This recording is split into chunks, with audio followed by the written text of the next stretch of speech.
Allie, are you guys there?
Hello and Happy New Year. Welcome one and all to a 2024. Sorry about this. I'm going to finagle my camera here a little bit.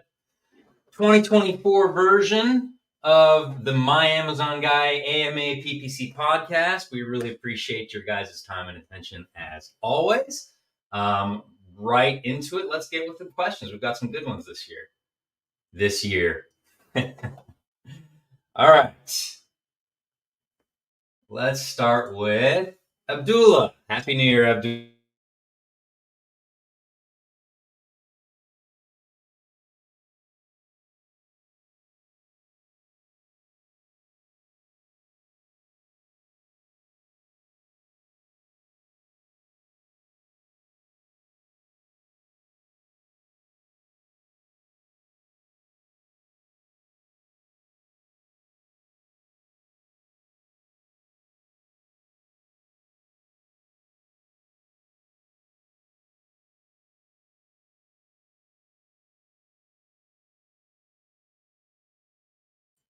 Sorry about that. Can y'all hear me? Just want to make sure I understand the question. Single word campaign is your strategy in exact. So you're asking if you should do the same in phrase and broad. That's a good question. The way you think about phrase and broad is actually sort of like, the way I think about it is like, actually it's kind of like a descending web of potential targets, right? So phrase and broad, even a single keyword is potentially many searches, right? Many unique search terms, depending on the length of it and the nature of the market that you're targeting, right? I typically favor a similar strategy. So I don't know if you need to go all the way to single, but certainly, Abdullah, no more than 5 or 6, right? At the very maximum in an individual campaign. And I favor single ad group campaigns. So if you're favoring exact strategy, single keyword, certainly you can do broad and phrase the same way. The way to think about broad and phrase is just to be wary of the overlap, right? So if I'm targeting in broad coffee and coffee cup, right? Coffee is broad. That means I'm targeting it twice there, right? So things like that you want to be certainly cognizant of. Again, it's not cannibalizing if you're doing it with intent, but if you're not doing it with intent, it's just cannibalizing, right? So certainly I think that that's a good way to go, but there's nothing wrong with up to, I would say, 5 or 6 targets per campaign, per ad group. And that's regardless of match type. I really don't think that matters too much. The only thing that's going to matter is with broad and phrase, you'll get a search term report. So that's interesting. Make sure you look at that and see what individual sort of nuggets of truth you can pull out of there based on how people are searching, right? In a search term report, you'll have what you targeted and then what the actual search was, the actual search that your customer or consumer used to find you, and then what they did, right? So those are important pieces of information to follow. I hope that answered the question. Continued PPC time after 1 or 2 months organic sales will improve. I tested. Sounds like it's a strategy that's working for you. I apologize if I'm not understanding there, if that's a question or if you're just saying you tested it and that worked for you. But generally speaking, yeah, I don't think the match type matters too much other than, like you said, like if you're doing a hero campaign, right? Like a hero target, typically that's an exact match, single target, because the point then is to isolate, right? Straight isolation play, you only want that individual search term, right? But other than that, 5 or 6 terms is usually fine, but let it run, right? If you run it and you see that an abnormal amount of budget is getting eaten up by 1 or 2 terms, then you might want to think about splitting those out. Good question. If PPC bids are high, we have few reviews, what should you do in PPC? Yeah, I mean, you're not going to be able to probably competitively target if bids are high, right? Because if you have few reviews, and that probably means bids are high, that means it's a competitive marketplace. That means if you try and match their bid, you'll get impressions. You will. But your CTR and your conversion, your click-through rate and your conversion rate are probably going to be very low, right? And you'll probably spend. You probably won't grow your brand awareness and your sales efficiently doing it that way. I recommend like a gold pan campaign. That's a primary opportunity to do it right there, right? Or to manually target those things that you know you need to target, but just at lower bids, right? I would say not or, I would say and, right? PPC bids are high. Okay, that means you probably can't target your exact hero behavior at the competitive bid rate, but you should still target it. Target it at what you can afford, right? Probably less than that, and you probably won't get many impressions, right? But that's not the point. And then, like I said, gold panning campaigns, category campaigns with filters, right? With refinement filters, that's always the key addition. With refinement filters, don't just target the whole category, right? Think of yourself right now as I like sports, so I use sports analogies, right? Also because it makes it more approachable sometimes, So, if you think about yourself, Abdullah, as like a boxer rising in the ranks, right? You don't want to challenge Mike Tyson just yet, right? That's kind of how you should think about it, right? So you still got to target those relevant behaviors, but you can't play in the big leagues yet. So as you convert more and as you get more reviews, right, then you can start to tick up.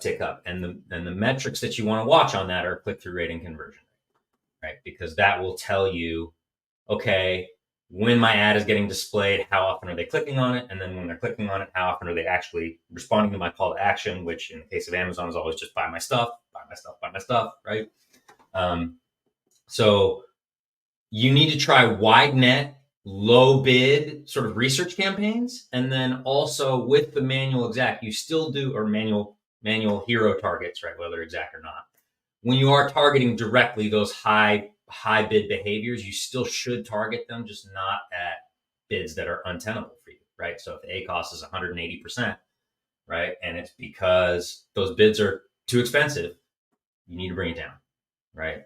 And the few reviews, obviously there are other options to garner reviews, but that's what I would do, is try and cast out a really wide net with really low bids and know that and be okay with the low relevancy because you're just trying to get bites at the apple for cheap right now. Hope that's helpful. Last question. Ooh, a 3-pack from Abdullah right off the bat to start us in 2024. I appreciate you, sir. Last question. What is your strategy with new account and old account if the market sales are high and you have few sales and a low budget like $10 a day? Yeah, gold pan.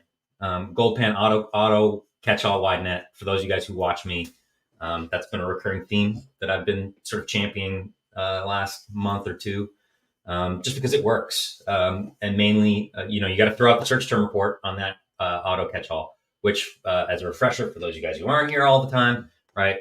all active available products in a auto catch-all, all 4 match types, really low bids, start stupid low, like 15 cents, 10 cents, 5 cents, 2 cents. Yes, I know you probably won't get impression share at that point. Then you click them up, right until you get to that sort of phase shift where you start to garner impressions at a rate that you're comfortable with. Let it run. You get really low cost per click, really wide net. That's a perfect strategy campaign type for this, right? And we've seen it across many accounts now where it's often not only the champion in terms of traffic garnering, which you would expect, but also in terms of sales and ACos, which you would not expect.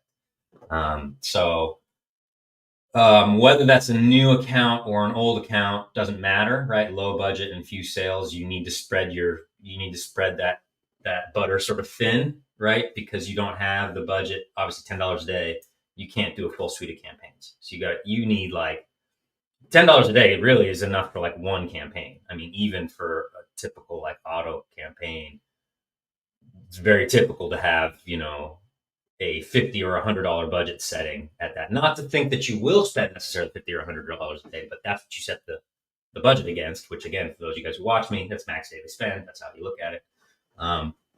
So yeah, $10 is really thin. You're going to get maybe one campaign out of that. And if certainly you could go like manual exact and probably get more, that's more like the sniper rifle approach. I'm advocating for the machine gun approach right now, right? Which is spray and pray initially, right? Because the cost per click will be cheap.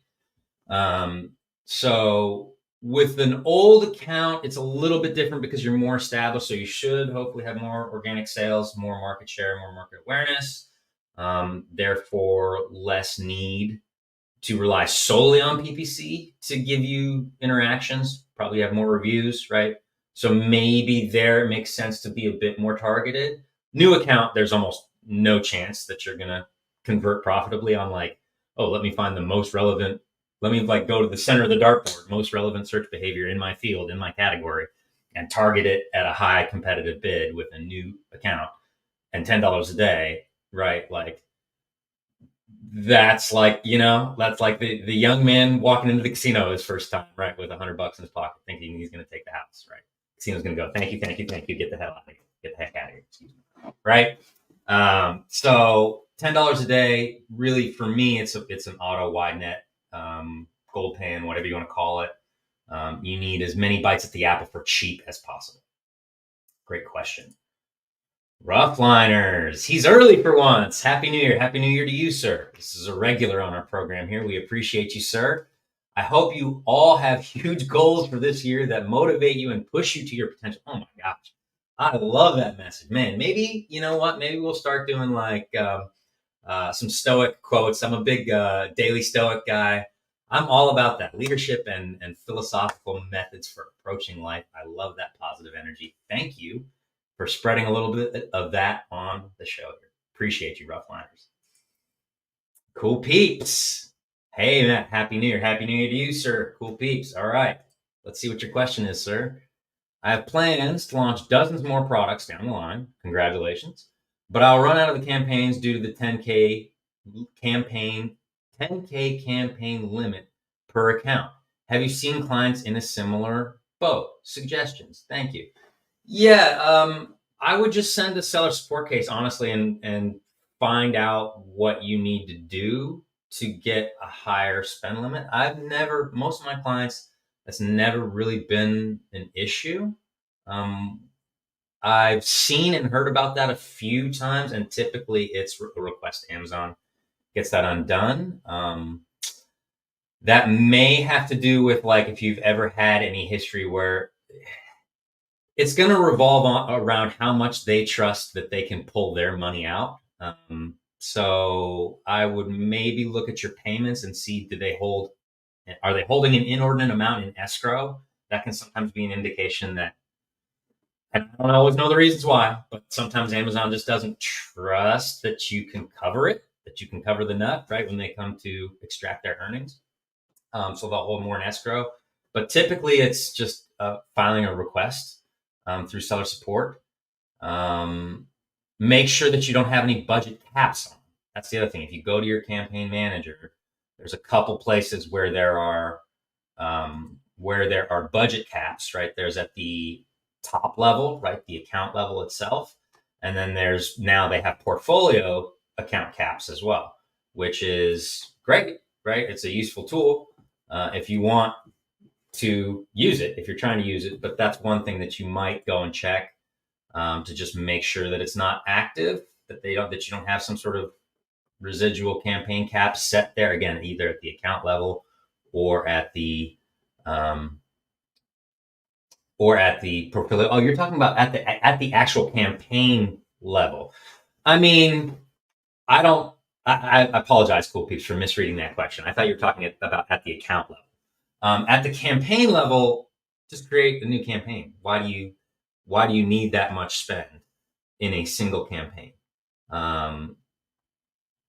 Right? There's no limit to how many campaigns you can create. You can target the exact same things.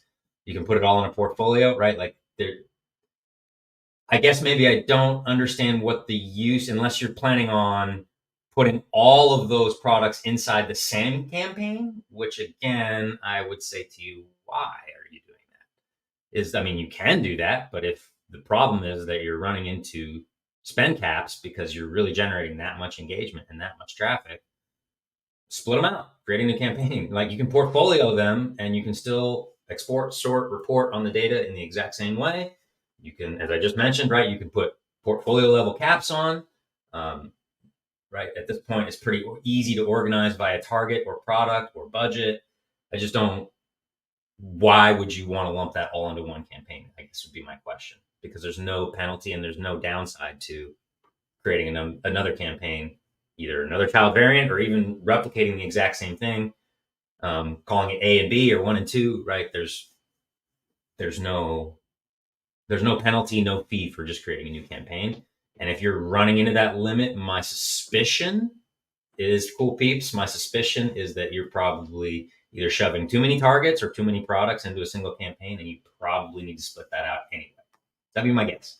But to answer your question, I've actually never run into that question before at the campaign level, because you just heard what my answer would be. But if you're like, no, I want more than 10K and I want it in a single budget, suitcase it, see if they'll let you do it. That'd be my only, that's what I would do. I don't have a better answer for you than that, so I apologize for it. Great question. Also, I just launched a few SKUs in a competitive market. I lowered my price 30% to compete since I only have around 20 reviews. When should I raise my prices back up? Thank you. That's a great question, cool page. There's no hard, fast answer in terms of this much time you should wait. Again, when we're talking ads, time is more like number of engagements that you've had with the consumer, right? Impressions and clicks. So what I would say is watch your click-through rate and watch your conversion rate. Those two things. When they start to climb, if you raise your price and your CTR and or your conversion rate don't change or only change nominally, right? That's how you test it, right? Keep everything else the same as much as you can, right? Don't do a massive ad overhaul and an image change all at the same time, right? But this is what you should do, right? Raise your price a reasonable amount, not so something crazy that you get a suppression, right? But 5 or 10%, and then try not to change anything else major, right? For a week, and then watch that CTR and watch that conversion rate. If they don't change, keep your price high, right? Or if they don't change nominally, or if they go up, right? Keep your price high. Now, if they drop, then that means that price was a compelling point of action, something that the consumer was looking at.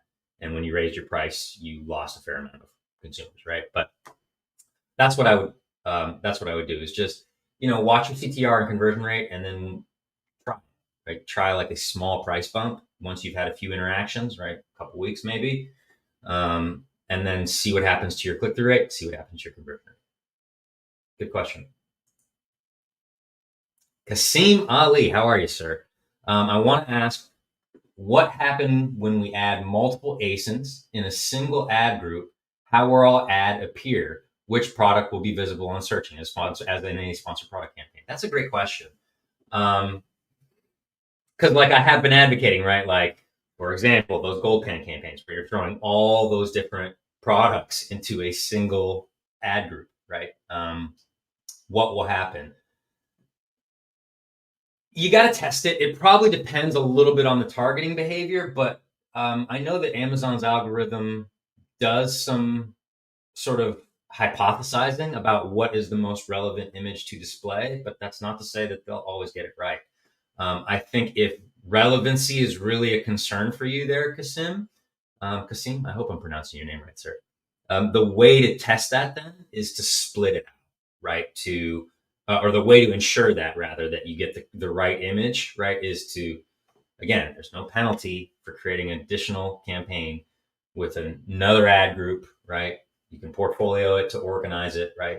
Campaign is just a file folder. It's just an empty vessel, right? It's about what you put in that file folder that makes it do what it does, behave the way it does, right? So,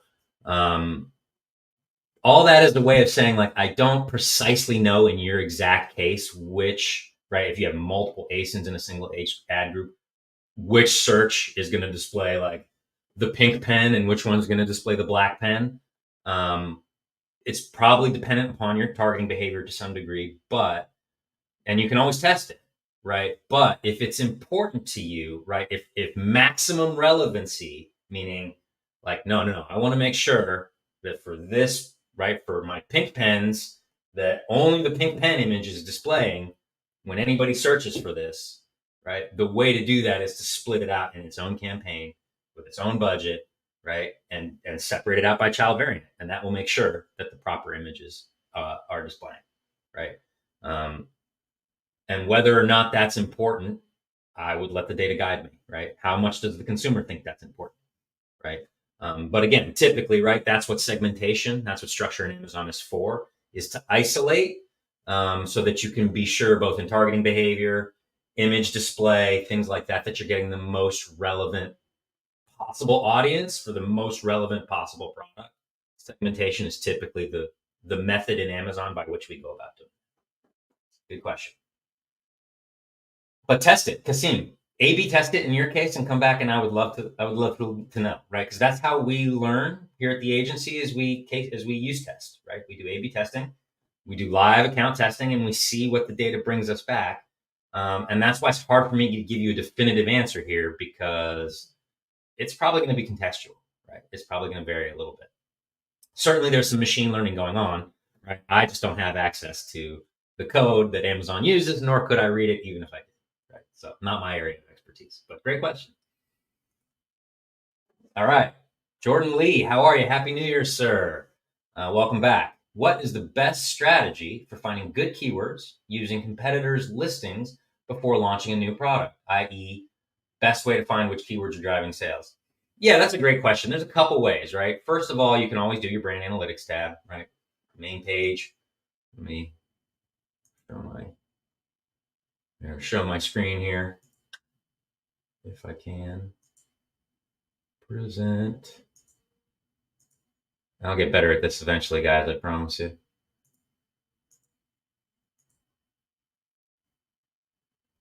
Right, so you can do your brand analytics, right? Oh, we don't actually have, that's a bad example because this account doesn't have it. But the other thing you can do, right? So let's say I wanted to find, right? I'm selling wigs and I want to find, who my top competitor, what keywords they care about. In addition to looking at where they rank in the brand analytics, the search query report, which is just where I showed you guys. I promise you, if you have brand registry, there's a brand analytics answer and that fold out menu, and then your search query report. I apologize for not having a better account raised up, but right.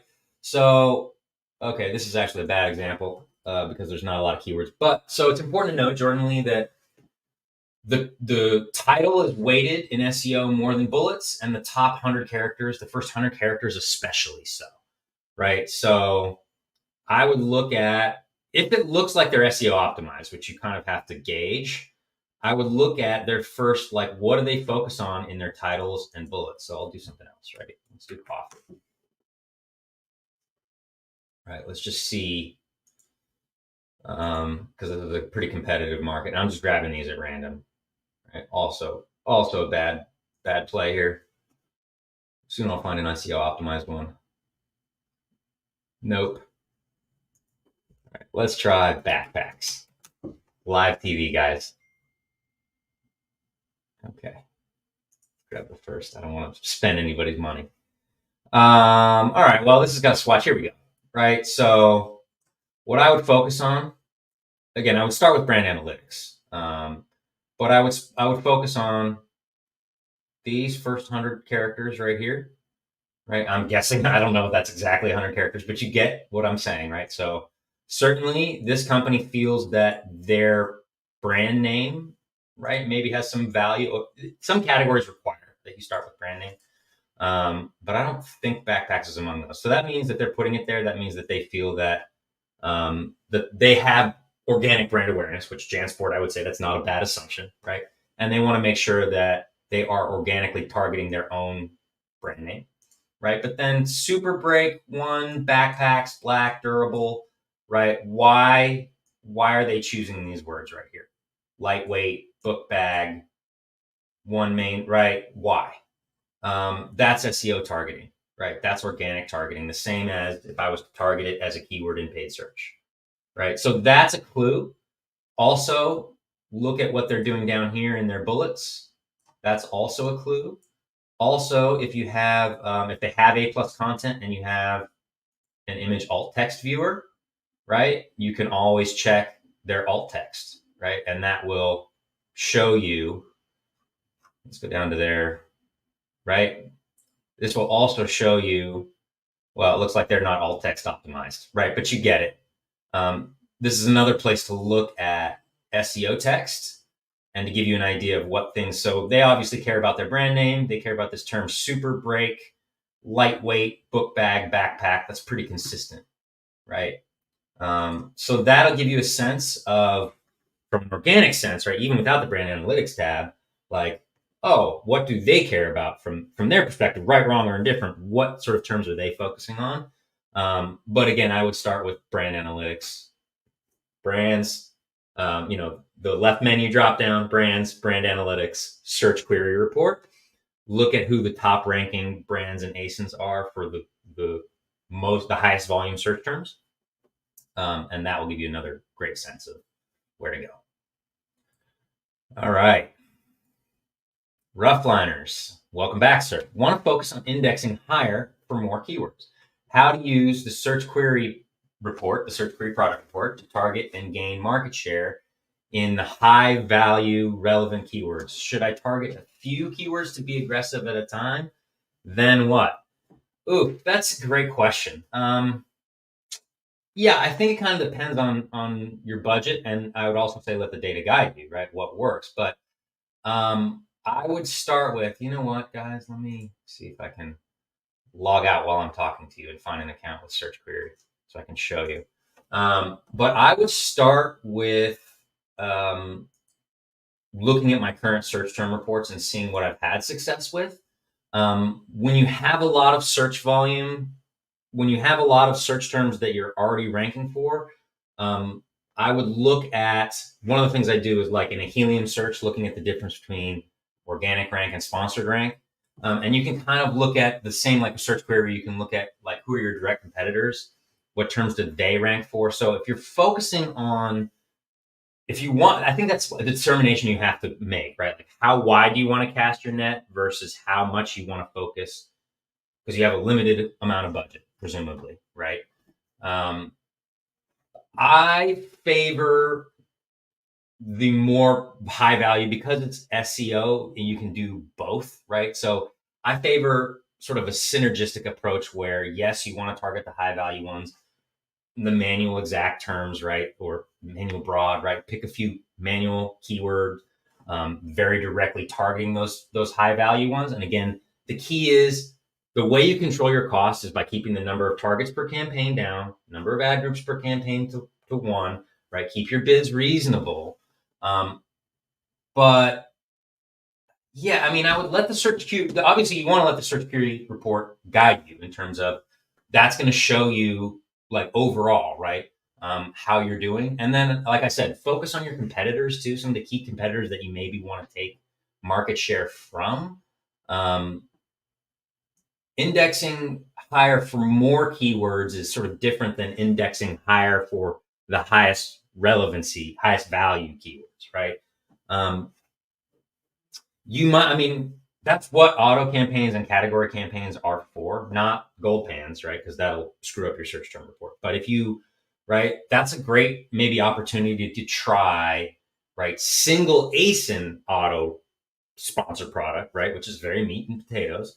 But then look at that search term report and then compare that to your SQP, right, to your search query product performance report. I'm constantly going there to glean information, rough-liners. I'm just not there systemically as you're talking, right? To like, okay, let me identify like the top 5 high-value relevant keywords and target those. I'm more looking at where are the gaps between what I do well organically and what maybe I could focus on more sponsored, and I know I'd convert really well for, right? So certainly, right, like if you go to Helium and run a Cerebro search or Jungle Scout and run a keyword indexing search, right? And you focus on the difference between your sponsored rank and your organic, right? So let me see if I can pull up Helium real quick. Share my screen with you here. Before I do that, I think I'm talking too much here. Let me try and log in while I'm talking to you. But I commonly will compare my organic rank and my sponsored rank as a method of identifying. Now, what I like about SQP is the data is cleaner because it's from Amazon directly. I trust it a little bit more. Okay, I brought that. Let me share my screen with you. But this is right. This is sort of related to what you're asking, which is right identifying places ahead of time without having to spend that you might convert well for, right? So this is just one way to do it, right? Obviously, you know, Helium's one way to go. There's lots of products that you can use to do this, right? But so grab an ASIN, right, and run a keyword search. And I would then cross-reference this to the SQP, just so that's clear, right? Where is the search volume? What are my competitors focusing on? And then looking at sort of the differences between where I really do well organically or overall that maybe I could focus more on sponsored because the chances are I'm already going to convert well for that. And, it's important that all these behaviors, I wish this would hurry up. It's important to note that all these behaviors are related, right? So indexing for broad keywords can help you index for related broad keywords or long tail related exact keywords, et cetera, right? All right, so here we go. So we've got all these keywords, right? And what I would suggest, right, just as one trick, we call this like a strike zone.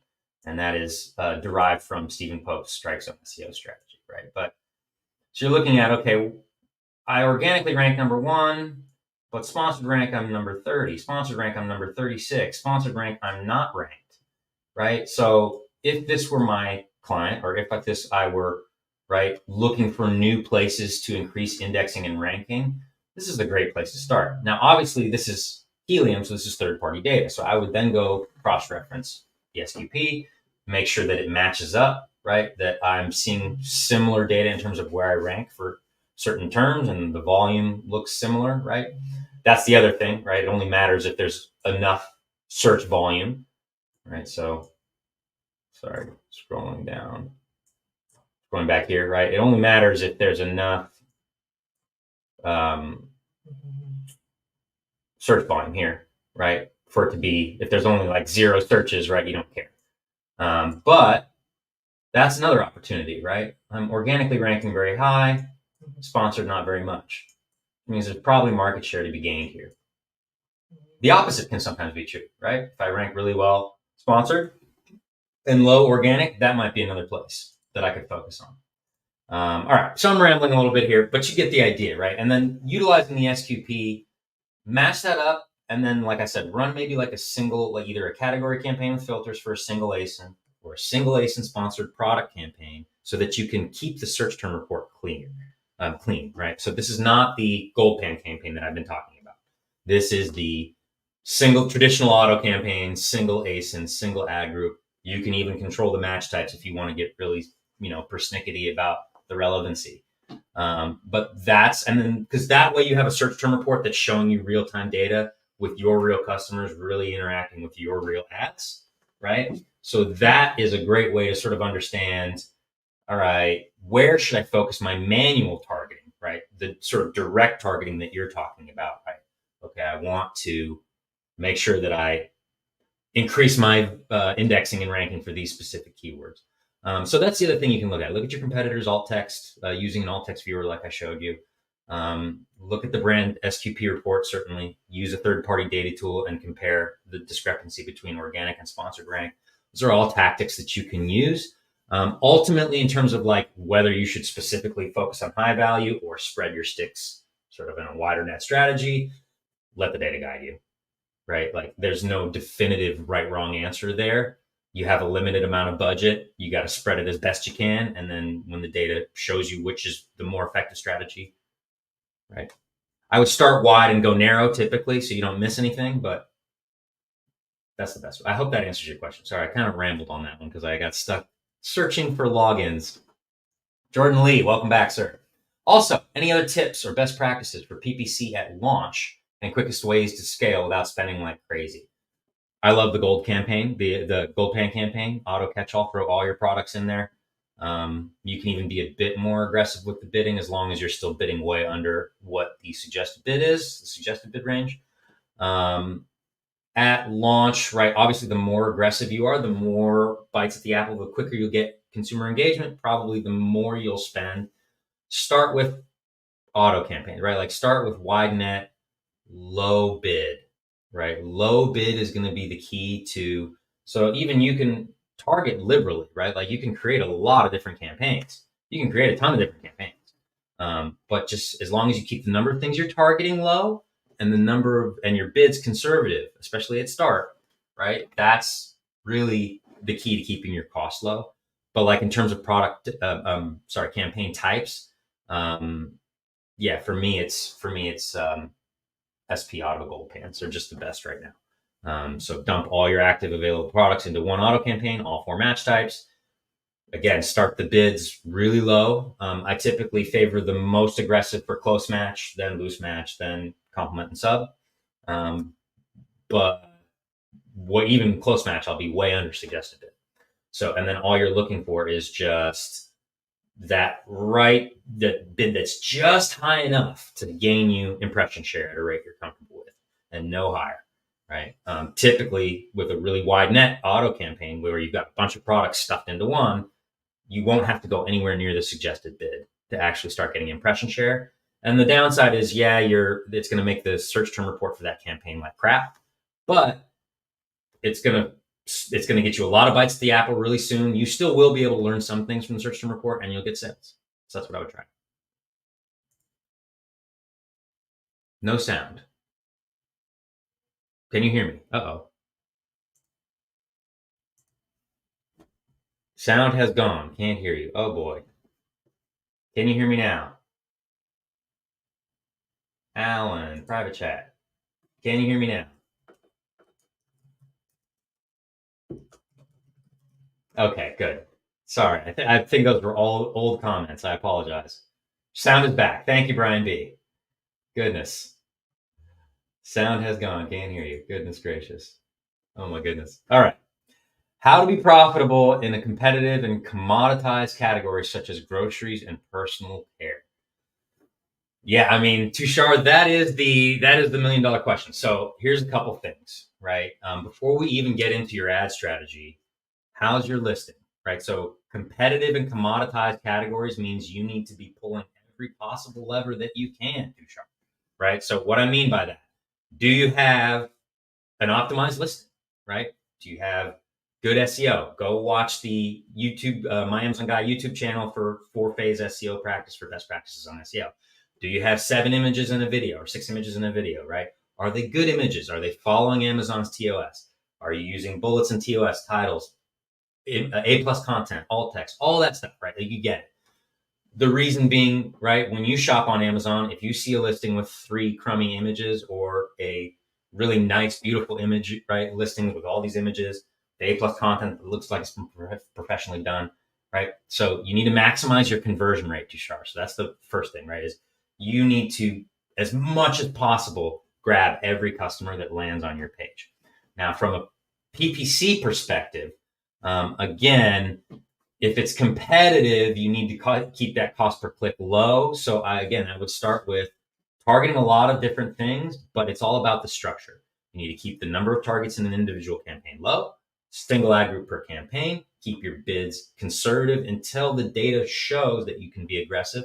And then look at, things like day parting, things like, so if you guys aren't familiar with day parting, right? You're now allowed to control bidding structure by hours of the day, right? So that's certainly some things like that. Placement data, right? Top of search versus product pages. You need to dig into those data and look at those areas where you are most profitable to maximize it, right? Of course, gold pans are a great opportunity, right? Any place that you can get a wide net with really low cost per click, that's always good.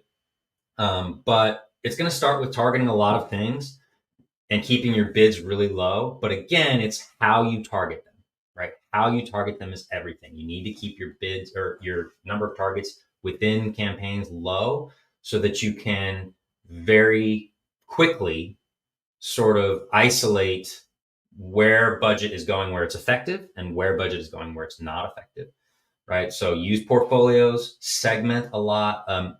There's more videos on YouTube, my Amazon Guy's YouTube channel on how to segment and how to properly structure. But the answer generally to your question is structure, right? It's how you segment out what you're targeting for what products, right? Start with an SP gold pan and go from there if you need one campaign to start. No audio. I'm going to assume that's from earlier today, 9:02 a.m. Jordan Lee, any advice for launching in pet supplies, especially dog toy sets? Yeah, I just was in a helium search for dog toys. I would say certainly use your SQP, but that's a competitive category where the bids are typically really expensive.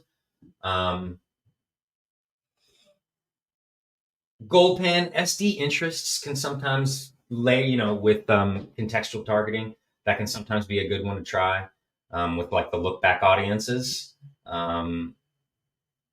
or right, like people who shopped in your category in the last 30 days. With pet supplies though, I would get really clear before launching. This is another one where it's like kind of dependent on your product, right? I would get really clear on like, what is my USP? What's my unique sales proposition, Jordan Lee? Right? So like, what is it about my pet supply, my dog toy? Is it because it's like, is it better on price, right? Does it last longer? Do dogs love it more, right? Like whatever that is, right? But get clear on what your message is that is like the thing that is going to make the owner prefer your product, and make that really visible in either like the image carousel or in the title in some way, right? That it's like, I don't know, indestructible or whatever it is, right? That's kind of where I'd start. And then from a PPC strategy, you just got to try a bunch of things. So like, again, I favor not to keep beating a dead horse, but like research campaigns, right? So whether it's an SD interest campaign, you got to be careful with those because they can spend, right? Especially if they're the CPM targeting types. But I really favor like an SP auto, a category campaign with filters. And then let those search term reports show you what stuff you convert for to target manually. And then with manual targets, right, it's the same thing, Jordan. We target a lot of stuff, but keep your bids generally conservative, right? Because unless you convert, right? If you convert and you're profitable, great, turn up the juice, right? Obviously, if it's winning, double down, right? If it's winning, keep going. But typically in pet supplies, right, it's one of those competitive categories where the bids are all really high. Jordan Lee, you still need to target all the things, right? So all the most relevant behaviors, you still need to target them, but it's number of target control and bid control, right? Those are the things that will keep your costs low until you can identify those conversion points that you really win on. And those are the places where you turn up the spend. Good question. Good morning, Brian. I have a sponsored branding group with a good creative targeting, some competitive ASINs, and my main item category, ACos, is 44.5%. Was wondering what I can do to optimize it more. Yeah, that's a great question, Brian. So with ACOS, it's always, there's two main things you want to look at, right, to lower ACOS, right? It's either your cost per click is too high for your total sale price, or your conversion rate is too low, right? So obviously those are going to lend, those different problems will lead to different solutions. But let's presume that right now it's an issue of conversion, right? So I would dig into the behaviors. You say it's good creative, right? Okay, how do you know? Have you A/B tested it? Might be worth a try, right? Meaning it's built into product launch now, where you can A/B test the same thing, right? So you might try the same targeting with, the same targeting with slightly different creative, right? See what happens over a set period of time to the CTR and conversion rate, right? But let's presume you're right. Let's presume the creative is good.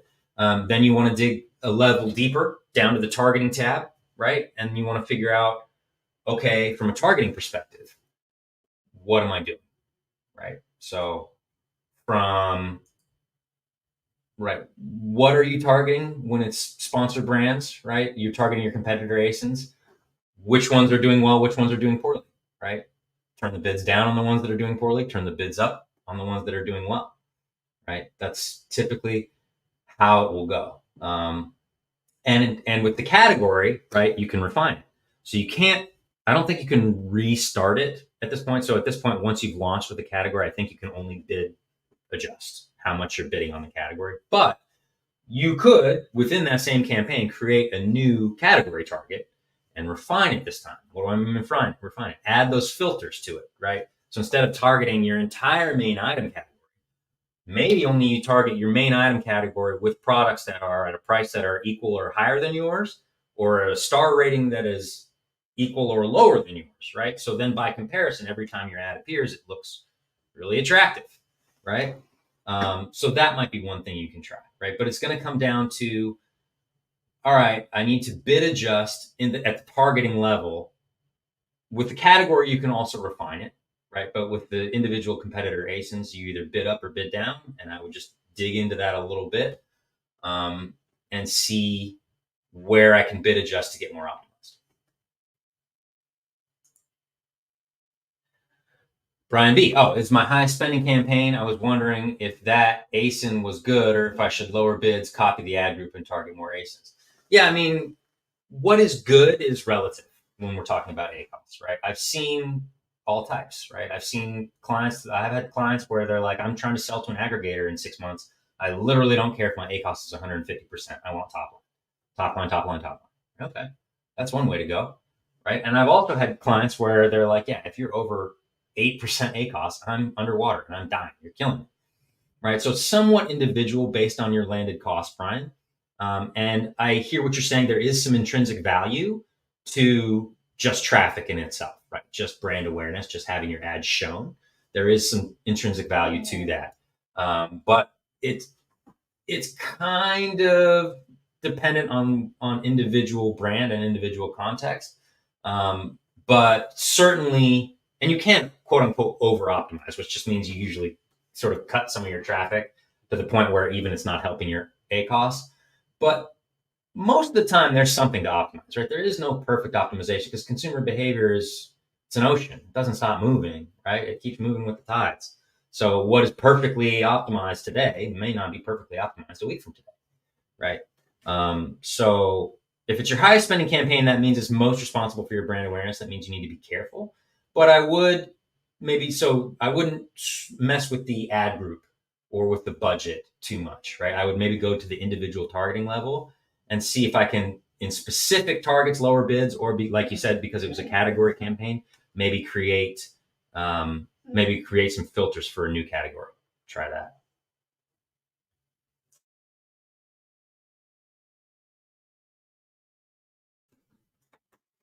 All right, good question. Silly question, but can you actually delete and remove campaigns? Archiving just grays the campaign out, but still remains in the ad console. Not to my knowledge. I think it's paused, and then the top level, Jordan Lee, is just to archive them.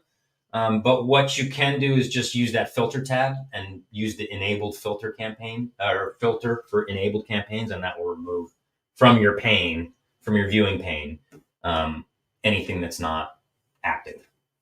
So you don't have to view them, but yeah, it's not a silly question.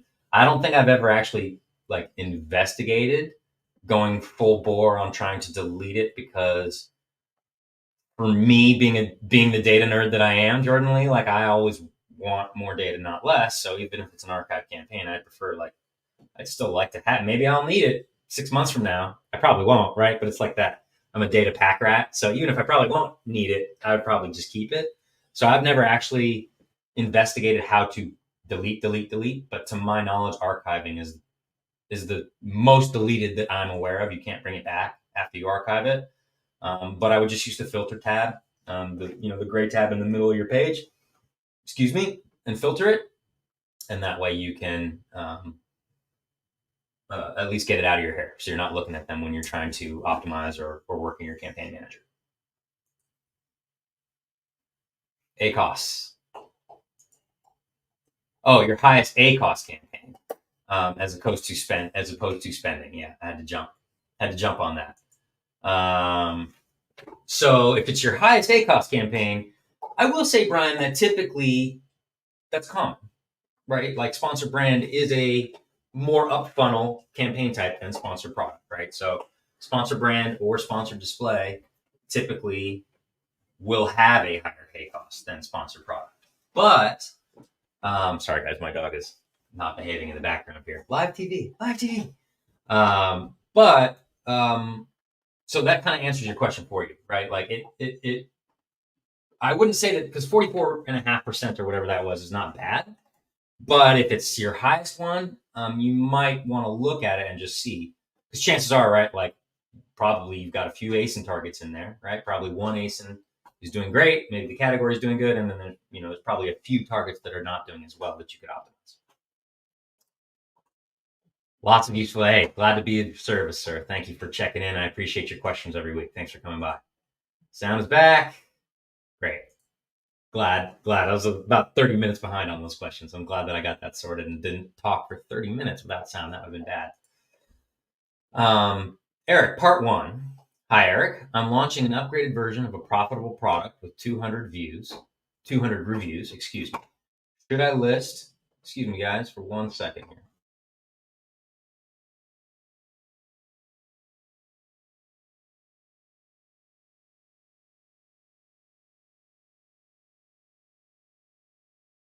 Apologize about that. Okay, launching an upgraded version of a profitable product with 200 reviews. Should I list the new one as a version on the old one's ASIN page to save on PPC cost? I mean, it's tough for me to say definitively. Yeah, it's certainly tempting. I would certainly be tempted, Eric.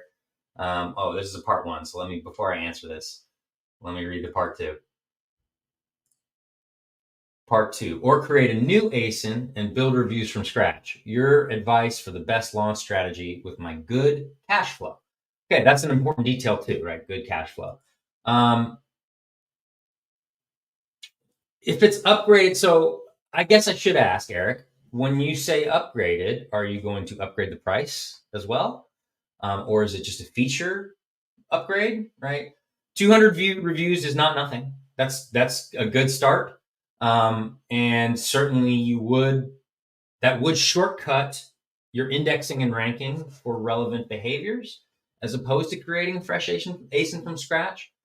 Now with awareness, right? Growing awareness or growing engagement quickly, that's what PPC is really good on Amazon. So certainly you can still, with good cash flow, like you said, you can still spend money on PPC, and yeah, you might not be as profitable the first, 60, 90 days, but you'll generate that indexing and generate that ranking through engagement with the consumer. And then, eventually your costs will come down, your cost per acquisition will come down, and your profitability will go up, right? But so that's kind of the rub, right? If you start a new ASIN, you are starting from scratch, right? Fewer reviews. That will mean that you have to gain, indexing and ranking sort of independently. You have to build PPC from scratch. It will be probably an initial increase in cost. Now, right, going back to this, right, if it's an upgraded version, meaning you're going to raise the price, here's another question. Are you going to still sell the old version, right? Is the old version still going to be for sale? So these are all questions that probably would weigh on my decision, right? But generally, advantage, disadvantage, I can very clearly like sort that bucket for you, Eric, right? Advantage is, right, you're going to already have access to those 200 reviews. Your cost per acquisition will be lower. You're going to be indexing and ranking for search behaviors already. Your cost per acquisition, right, will be much lower right off the bat. Now, I presume actually that you are going to still be selling the old one if you want to launch a new ASIN, right? Presumably also for an increased price. So that could be the other thing is how much do you want to focus on the new product versus the old one? There's other things you can do like time the new one to an A+ product grid or something, right?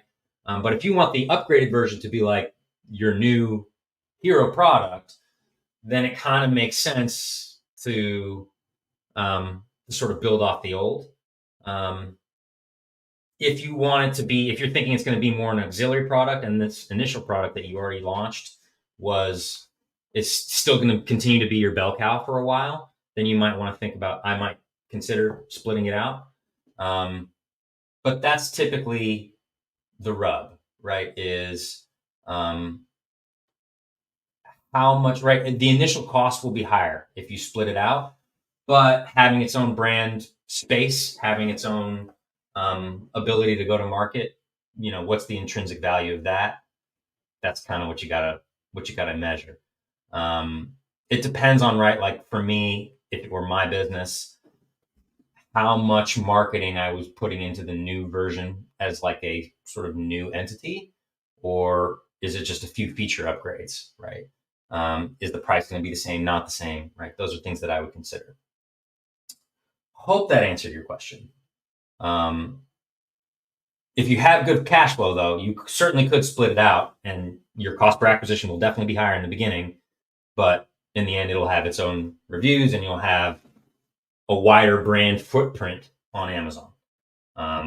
It probably also depends on how different it is from the old product, right? Like how significant is it? Just like, right? Like, is it a feature upgrade like most car manufacturers, right? When they change the paint, right? Or are there really significant like capability upgrades that are new and need to be focused on, right? That's another thing that would probably weigh on my determination to separate it out or to include it as within the initial or within the existing listing. Excuse me. Great question. Follow up later if you have a follow up on that.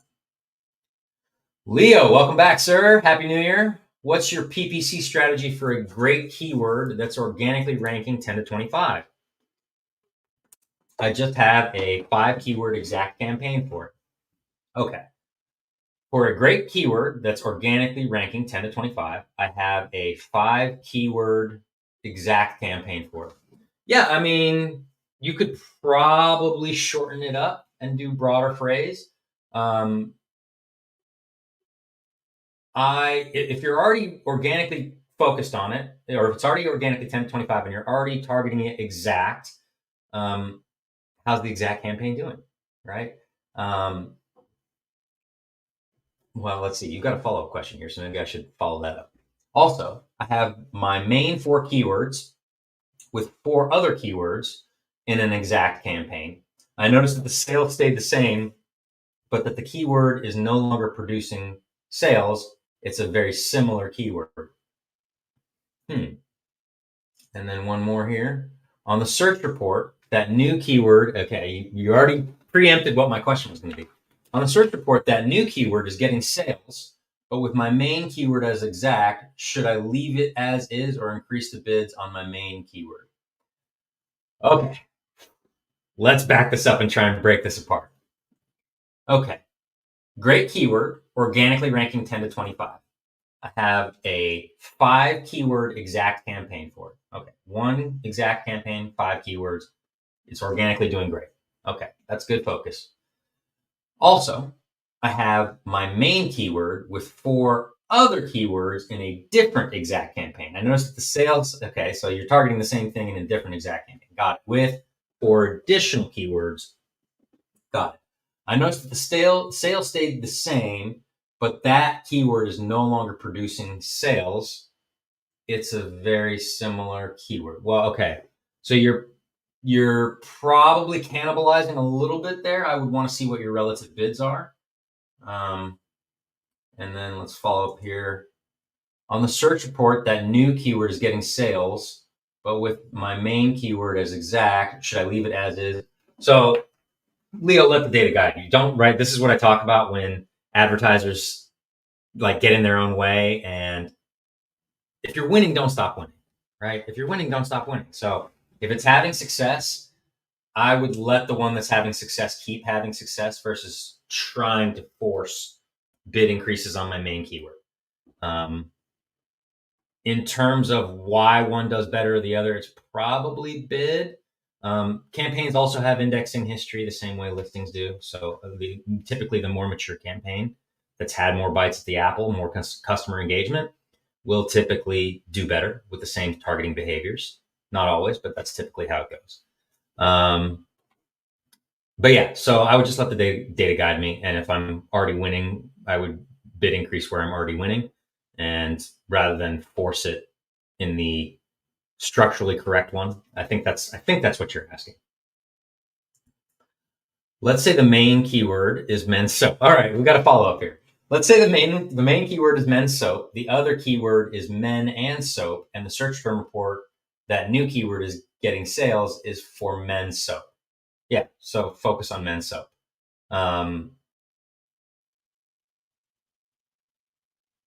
That's a very confusing question, Leo. I'm just going to say it.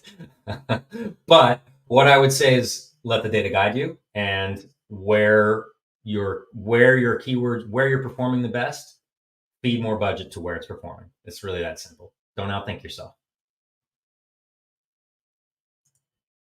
Facebook user. Great.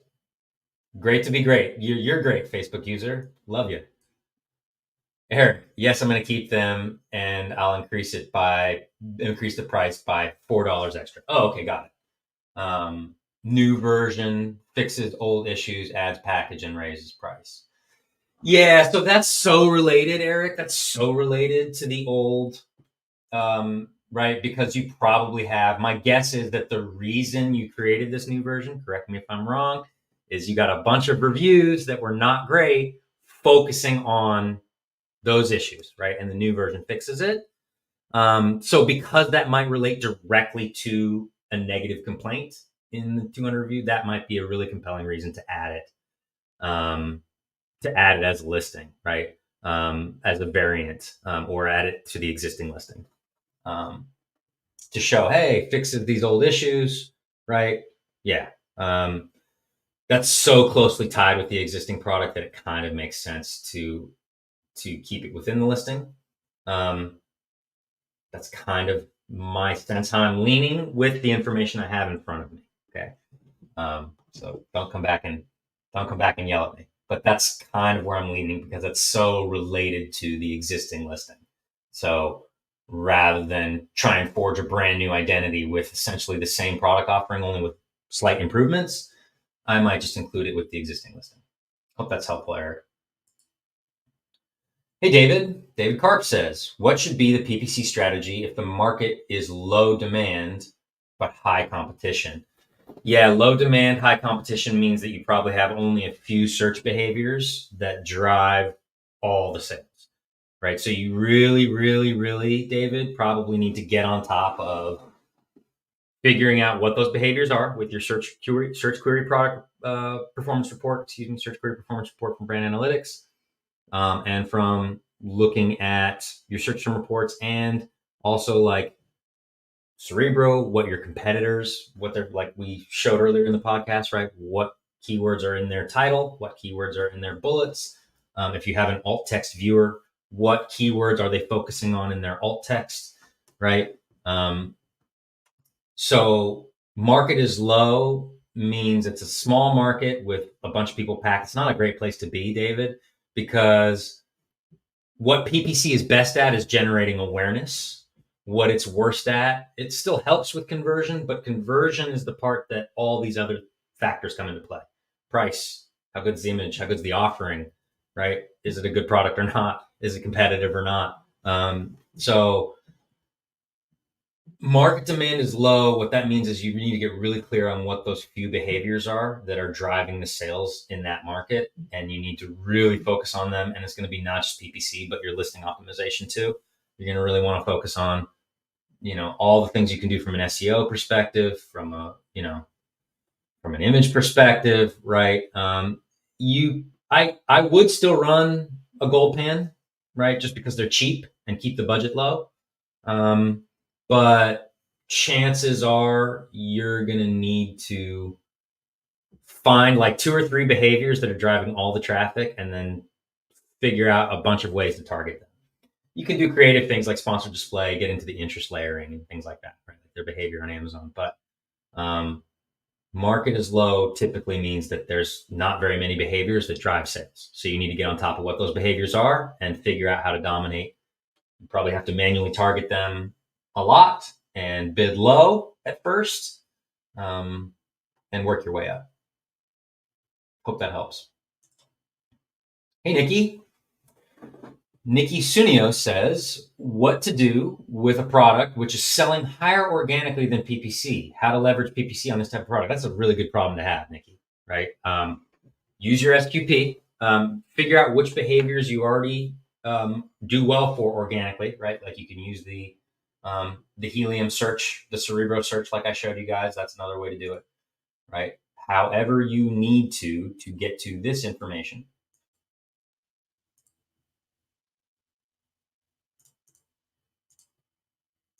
To get to this information, right? Over here. See where you're ranking really well, right? Any place that has search volume where you're organically ranking well, but you're not sponsored ranking, that's a great opportunity. Certainly, that's a good problem to have, right? So you can do all the things, right? Presuming you got good cash flow and reasonable profit, you can start with, you can do the auto campaign, the broad phrasing, you can do like a traditional full ad setup, right, with all the different campaign types. But if you're doing well organically, figure out what specific search behaviors drive your organic sales and target them in sponsored, right? People think that like, oh, if I'm doing well organically, do I even need to still target and sponsor? And the answer is unequivocally yes. And I'll show you why, right? If you guys think of the Amazon page as real estate, right? I can be here. Let me get rid of the alt text viewer here, guys. I can be number 1 organically. Let's say I'm number 1 for backpacks, right? Let's say I rank number 1 organically for backpacks. Do you know where I am? I wish this was a class or someone who could give me feedback right now, right? Number 1 organic, this guy here. I had to scroll, right? That's a sponsored product ad. This is a sponsored brand ad, right? Let's try something else. Let's try dog toys, right? Where's the number 1? Number 1 organic, right? This guy, right? Sponsor brand. These are sponsored products, right? Sponsored brands, excuse me, right? Sponsored products,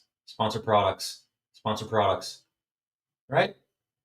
So that's why, even if you're organically beating the ever-living crap out of everybody else, you still need to target sponsored. And that's why, right? And so if you're doing well organically, that's a fantastic problem to have. Just dig into that. Say more, be more specific. When you're doing well organically, what search behaviors are driving your sales? I guarantee you can find that out if you don't know. It's really easy, right? Search query performance report, any third party data tool like Helium, like Jungle Scout, like any of them, right? And then obviously, if you create an auto campaign or you have existing campaigns running, right, your search term reports will certainly show you that. So look at your search term reports for any existing campaigns. Great question. Oh, it looks like you got a follow up here.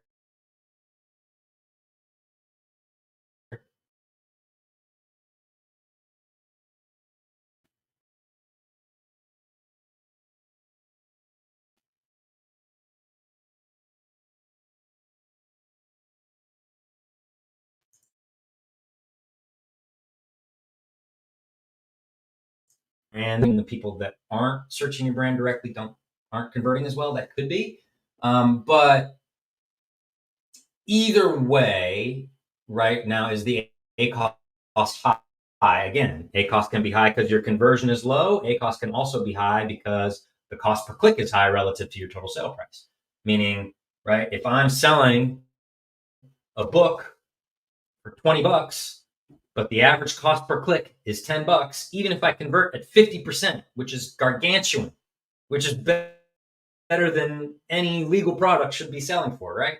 In terms of 50% conversion means 1 out of every 2 people that land there make a purchase. That would be insane. That would be great. If it's $10 a click, I'm still not profitable, right? So that's the other reason that ACOS can be high is if your cost per click relative to your sale price is too high, and it might not be an issue of conversion. But if it is an issue of conversion, right? Typically, I would just dig into what you're currently targeting and bid reduce on things that are not doing well, and then look at those search term reports. See where you are converting well, and turn up the juice on those. If you're doing well organically, I guarantee you there's some behavior somewhere that's profitable. You just have to dig in on finding out what that is, right? So that is the work of the ad professional, of the PPC professionals, digging into those behaviors, getting specific on where you're currently converting, and diverting more budget towards those places where you win. David Karp says, what would be the right strategy to product is ranked on for, I'm going to assume for product ranked on Amazon. I heard that listing will only be ranked if I got clicks on first page instead of rest of search or product pages. I don't think that that's true, David. That's not really what I've seen with testing. Again, right? Like how Amazon's backend algorithm works, I don't see that. But I see the data cases, the test cases, which is the result of Amazon's programming, right? And it's a conversion engine, right? It looks at a lot of different data points, right? It looks at tons of data points, but it's a conversion engine, right? It's always been a conversion engine primarily. So converting on a certain search behavior for a certain product for rest of search is still going to help your ranking. It doesn't need to be top of search to help your ranking. Now, top of search, the only difference there is just that you're going to have access to more traffic and probably higher interest traffic. Not always, but right. But everybody looks at the first page. Not everybody looks at page 2, page 3, right? So top of search first page is just a placement bid. Yes, it helps conversion, but all sales help conversion, David. So if anybody told you that rest of search or product page doesn't help you rank, I think I'm pretty confident in saying that's flatly incorrect. There may be differences in weight, meaning you may gain more weighted ranking for a top of search conversion versus a rest of search or product page conversion. But it's still going to help you index and help you rank. Every conversion does, period, full stop. So hope that answers your question. All right. Any more questions? I think we've reached the end of our question series here. I will give you guys an opportunity to do any follow-ups. Give you guys about 30 seconds. David, no problem. Happy to answer. Come back every Tuesday. Bring your friends. We're here. Typically, we have guests. This is the first one of the year, but we're always chatting PPC, and we're always dishing out the good free advice to help you guys grow your sales on Amazon. So, for those of you guys who have a specific issue that you need to solve where you feel like you need help, please feel free to visit us at myamazonguide.com/book a coaching call. Can we show that? Oh, we did have another question. Mohammed says, I have good keywords in listing and good rank on some keywords, but less organic sales than PPC. What to do to gain more visibility in organic rank? PPC is going 70%. Yeah, that's typically more what we see versus the other way, where people are like, I've just got so many organic sales, but no PPC. The strike zone method I showed earlier in the call, right, where you do a Cerebro search and you see where the discrepancies are specifically in search, right, between, present real quick, share my screen, entire screen, boom, boom, boom, right? So identifying, right, like, all right, for stuff that actually has search volume behind it, right? If it doesn't have search volume behind it, a certain amount at least, you don't really care, right? So you've got your search volume here. Oh, there it goes. Oh, got to log in again. All right. Never mind. But you guys saw from earlier in the call, right? Sponsored rank versus organic rank. Look at the discrepancy there. Identify where you're currently ranking well organically. My feeling is there's probably some gap there for you to fill. Search term reports certainly can help. And then, Mohammed, the other thing I would say is with organic, right, that's where SEO really matters. So that would be my other question to you, Mohammed, is, right, like, have you done your SEO due diligence, right? Is your titles, bullets, your back end, your search terms in the back end of the listing, right? Have you done all that to maximize your organic SEO, right? And then, yes, PPC comes into play with that, where you want it to be synergistic, where you want to be targeting similar behaviors. But even within the PPC, right, dig into specifically with relation to conversion, right? Where you convert really effectively. Even if the ACos is a little high, don't worry with respect to this question specifically, don't worry about ACos, right? Because ACos can also be heavily impacted by cost per click as it relates to total sale price, right? So that's the thing, is your PPC is going 70%. I hear that. Dig into where you are converting effectively and double down there. And then, like, do you have an effective SEO strategy that's maximizing, right, like where you convert well, right? Is your listing fully optimized, fully baked for that? And then the SQP, certainly, your search query performance report will definitely help you identify some keywords to focus on, both in your PPC targeting, but also in the back-end search terms that you create for your SEO. And again, I would go to My Amazon Guys YouTube channel for Stephen Pope's 4-phase SEO methodology. It's a very effective method that we've used here at My Amazon Guide to grow organic rank. It's 4 phases, so I won't explain them all here. But it involves basically identifying through garnering a keyword list, a master keyword list, identifying where you rank, trying to index initially for a lot of different things, and then focusing on the high value ranking stuff. And it's really like 6 phases at this point, phase 0 to 4B, but check it out. That's a great way to help you. I hope that was helpful. Idris, hi. Do you have a question?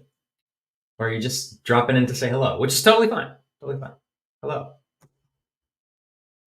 All right.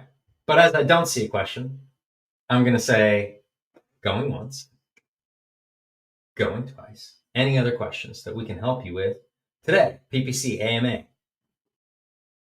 All right. Well, for those of you who might have other listing related, logistics related question, here comes Mohammed back with another one. Just in time. Just beat the clock. we have 25% conversion rate and keyword titles, bullets, EBC backend. Yeah, I mean, 25%, you're definitely like leaving sales on the table there, right? So I would start casting out some research campaigns, right? So certainly sponsored product auto campaigns, category campaigns, maybe even a sponsored display, interest campaign, right? Something broad net. But yeah, and then like I would dig into your actual keyword targeting focus in terms of like where is the discrepancy between sponsored rank and organic rank, and digging into that. My feeling is there'll probably be, in your case, Mohammed, probably some places where you rank really well sponsored and not as high organic, and those would be places to refocus either on your SEO or from PPC perspective with 25% conversion rate, like you just have to cast a wider net. Like you're leaving sales on the table at that rate. That means that, right, you're probably really effectively targeting all the things you know to target, but what you don't know is what you don't know, right? So auto and machine targeting in terms of a tactic to try for you, Mohammed, is where I would focus, because it sounds like you're doing okay, from a success standpoint, profitability wise, from ACos. So you should have some positive cash flow. So put that back into some research campaigns, right? Wide net autos, not necessarily gold pans, but right, auto targeting, so that you can see all the other places that you convert. Chances are there's probably some places where you convert really well that you have no idea. And we just need to dig in and focus on those. But indexing keywords are not increasing. Yeah, I mean, again, Mohammed, got to cast a wider net. That's what that says to me is if hitting the bullseye is not getting you the results you want, you got to hit all the areas around the bullseye as well. Right. And again, if your conversion rate is 25%, hopefully you've got some profitability around that, some positive cash flow to where it's not going to break your piggy bank to set up some auto campaigns. That would be my suggestion to you, sir. Okay. We can keep it going. Any other questions? All right. For those of you who would like to solve a problem, we coach. You can book a coaching call with the Amazon guy himself. Go to myamazonguy.com. There we go. /book-a-coaching-call. You can book a call with me. You can book a call with one of the directors. You can book a call with Stephen Pope himself. You can definitely visit I would also check out our YouTube page. We've got an encyclopedia full of all things Amazon, how to grow, how to sell, how to maintain your listings, all that fun stuff. Thank you guys so much. Oh, we got one more question from David. All right, I'll answer this question before we go. What should be our bid number as compared to Amazon's suggested bid range? I love that question, David. It depends. It depends. It depends really on, right, like how aggressive you want to be, right? That suggested bid range is to give you an idea of what is aggressive or not aggressive. So for a new campaign, that's kind of your only reference point.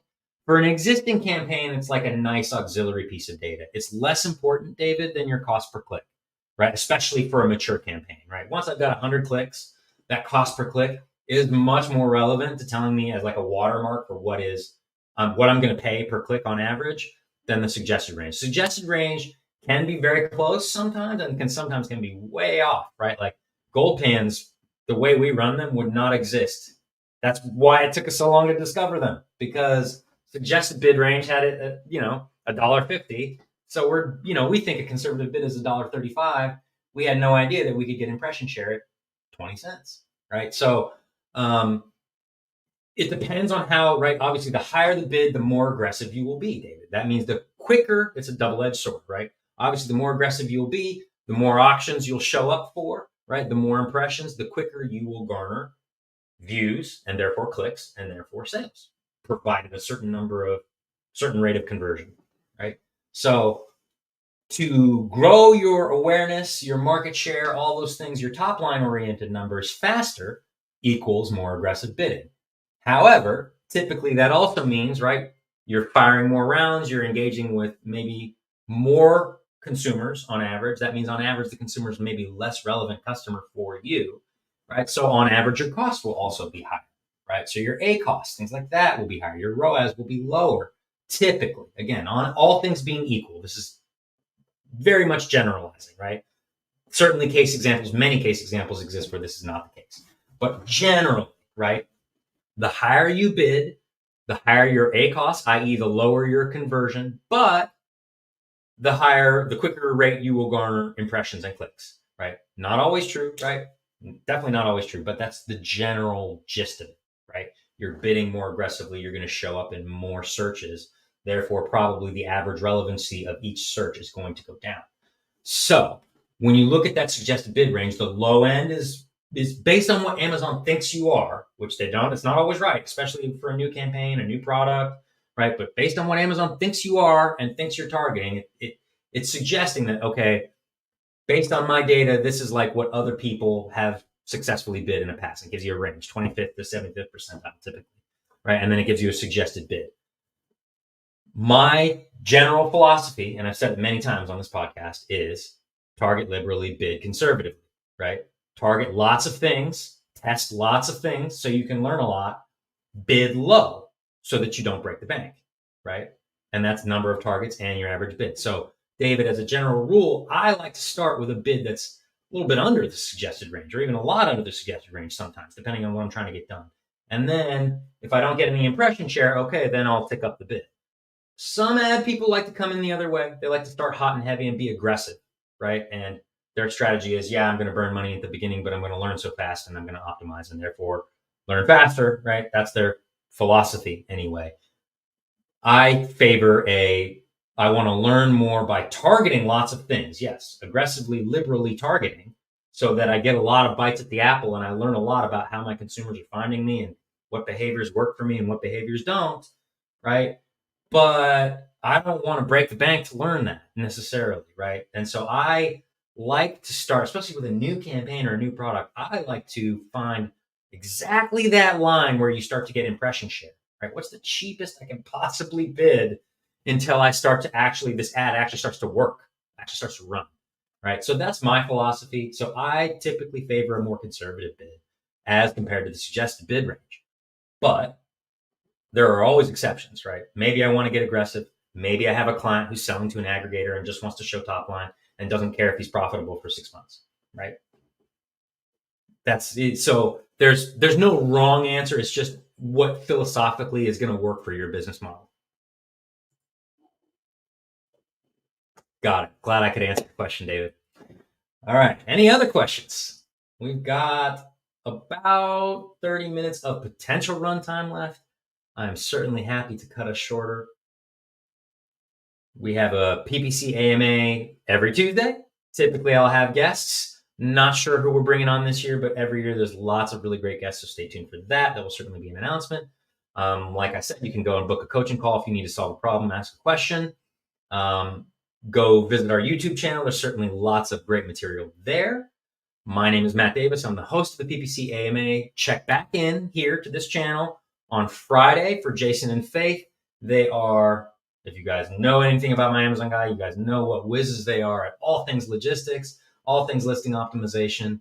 Thank you guys so much for your time and attention. We will see you next week.